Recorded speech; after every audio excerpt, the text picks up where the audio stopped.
الحمد لله نحمده ونستعينه ونستغفره ونعوذ بالله من شرور أنفسنا وسيئات أعمالنا. من يهده الله فلا مضل له ومن يضلل فلا هادي له، وأشهد أن لا إله إلا الله وحده لا شريك له، وأشهد أن محمدا عبده ورسوله وصفيه من خلقه وحبيبه، بلغ الرسالة وأدى الأمانة ونصح للأمة فكشف الله به الغمة وجاهد في سبيل ربه حتى أتاه اليقين، صلوات ربي وسلامه عليه وعلى آل بيته الطيبين الطاهرين وعلى صحابته الغر الميامين وعلى التابعين ومن تبعهم بإحسان إلى يوم الدين، ثم أما بعد. يا أيها الذين آمنوا اتقوا الله حق تقاته ولا تموتن إلا وأنتم مسلمون. يا أيها الناس اتقوا ربكم الذي خلقكم من نفس واحدة وخلق منها زوجها وبث منهما رجالا كثيرا ونساء، واتقوا الله الذي تساءلون به والأرحام إن الله كان عليكم رقيبا. يا أيها الذين آمنوا اتقوا الله وقولوا قولا سديدا يصلح لكم أعمالكم ويغفر لكم ذنوبكم، ومن يطع الله ورسوله فقد فاز فوزا عظيما. Dear brothers and sisters, Allah Jalla wa Ala says in Surah An-Nisa, يريد الله أن يخفف عنكم وخلق الإنسان ضعيفا. It is Allah's will to lighten your burdens, for humankind were created weak. And it's part of our weakness that we always will be fighting against our desires, bad desires, to overcome our bad desires and negative thoughts and to control ourselves. Sometimes we win, sometimes we lose.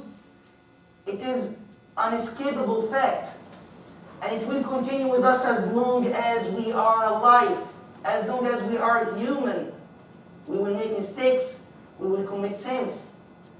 Allah Jalla wa Ala, our Creator and the most merciful, He knows this the best. And it is one of His greatest blessings and favors upon us that He showed us our way back to Him, how to repent to Him and to seek His forgiveness. When our father Adam alayhi salam disobeyed Allah Jalla wa Ala and ate from the forbidden tree, he did not know what to do, how to fix this. And Allah Jalla wa Ala taught him how to repent. Then Allah accepted his repentance. It's mentioned in Surah Al-Baqarah after Allah Jalla wa Ala mentioned the story of Adam and his wife when they ate from the forbidden tree. Allah Jalla wa Ala said, فَتَلَقَّى آدَمُ مِنْ رَبِّهِ كَلِمَاتٍ فَتَابَ عَلَيْهِ. Then Adam received some words from his Lord. He said these words, and Allah accepted his repentance. Indeed, He is the acceptor of repentance, the most merciful. And to us, the descendants of Adam, the humankind, Allah Jalla wa Ala says, يا عبادي الذين أسرفوا على أنفسهم لا تقنطوا من رحمة الله إن الله يغفر الذنوب جميعا إنه هو الغفور الرحيم. All my slaves who exceeded the limits against themselves, do not lose hope in Allah's mercy, for Allah surely forgives all sins. Indeed, He is the all-forgiving, the most merciful. This is a great lesson for us to learn.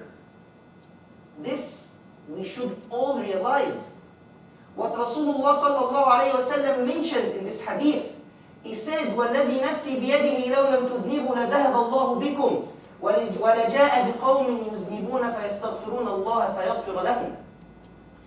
By the one in whose hand my soul is, by the one who controls my life, if you were not to commit sins, Allah would replace you with people who would commit sins.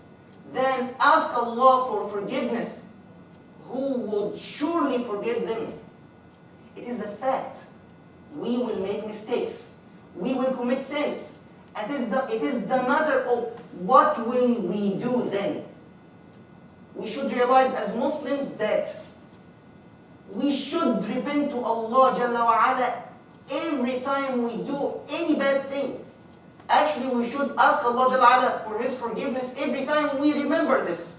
Even if we think at this time that we did not do anything that deserve asking for forgiveness, we should do this. Rasulullah sallallahu alayhi wa sallam used to ask Allah Jalla Ala for forgiveness plenty of time every day. He said more than 70 times a day. And 70 here, scholars said that 70 in this hadith, it's just to show how many times Rasulullah sallallahu alayhi wa sallam used to ask for forgiveness every day. And this is Rasulullah sallallahu alayhi wa sallam. We should learn this. And we should know that every time we do something wrong, Allah Jalla wa Ala will forgive us if we ask for repentance with sincerity and with our heart full of regret of what we've done, and with our intention that we will do everything in our capacity to make sure that we do not fall into this again. Allah will forgive us. Not just this, Allah will turn all of our sayyat into hasanat. We should know this, and we should teach this to our kids and to our family, so we be among those who constantly go back to Allah Jalla wa Ala and ask for His forgiveness. I ask Allah Jalla wa Ala to make us among those who keep asking for His forgiveness, and among those who Allah Jalla wa Ala accept their repentance. أقول قولي هذا وأستغفر الله العظيم لي ولكم فاستغفروه إنه هو الغفور. الحمد لله رب العالمين والعاقبة للمتقين ولا عدوان إلا على الظالمين، وأشهد أن لا إله إلا الله الحق المبين ولي الصابرين، وأشهد أن سيدنا محمدا عبده ورسوله الصادق الوعد الأمين. ثم أما بعد. The bad news here, it's not that bad if we are aware of it, but the bad news here is that Shaitan knows this. Shaitan knows that one of the biggest favor upon us from Allah Jalla wa Ala is that we are able to repent to Allah Jalla wa Ala. This will ruin everything for Shaitan. This will ruin his plans completely to take as many as possible with him, from us, with him to the hellfire.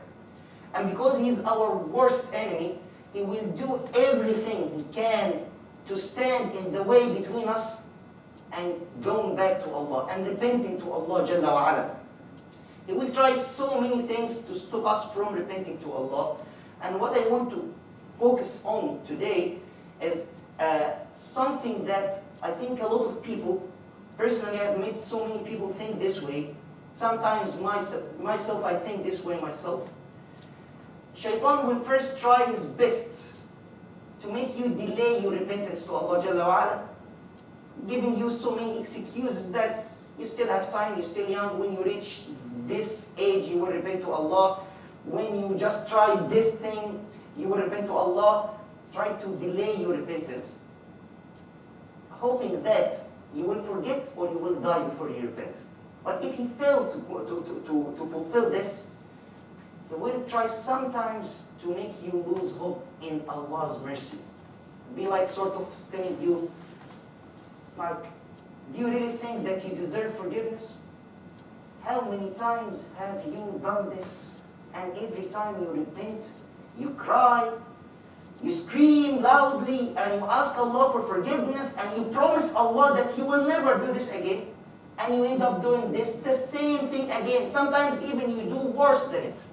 Do you have no shame of Allah? Don't you respect Allah? Do you think that Allah will forgive you just like this because you have asked for forgiveness? You have done this so many times. You are weak. You are weak. It's better for you to stop, to have shame, to respect Allah. Stop trying to ask for forgiveness. Stop promising, because every time you do it again, and you know, even now, that even if you repent now, you will do it. Within 1 week, you will be weak person again, and you will fall into it. So stop repenting. Do not give Shaitan this opportunity, ever. This actually is Shaitan trying to stop you from being forgiven, even if you've done this thing for a million times. Allah Jalla wa Ala, every time, as long as you are sincere, as long as you regret what you've done, as long as you are doing your best to not do this again, Allah will forgive you. Allah will turn your sad into hasanat. Do not listen to Shaitan. This is not real. This, what Shaitan is trying to play against you, is not real. he tries actually to make you fall into bigger sin, which is desperation, to lose hope in the mercy of Allah. And Allah says, no one loses hope in the mercy of Allah except someone with no faith. Do not be among these people. Rasulullah sallallahu alayhi wasallam told us that Shaitan said, "Oh my Lord, by your majesty, I will misguide them as long as their souls remain in their bodies." And Allah Jalla wa Ala said, "By my might and majesty, I will forgive them as long as they ask for my forgiveness." It is that simple. And we should learn this and we should live by it. اللهم اغفر لنا ذنوبنا وإسرافنا في أمرنا وثبت على الحق أقدامنا وانصرنا على من بغى علينا ووفقنا إلى ما تحبه وترضاه. ارفع مقتك وغضبك عنا وعلى طاعتك أعنا ومن شرور خلقك سلمنا وإلى غيرك لا تكلنا. عباد الله، إن الله يأمر بالعدل والإحسان وإيتاء ذي القربى وينهى عن الفحشاء والمنكر والبغي يعظكم لعلكم تذكرون ولذكر الله أكبر والله يعلم ما تصنعون وأقيموا الصلاة.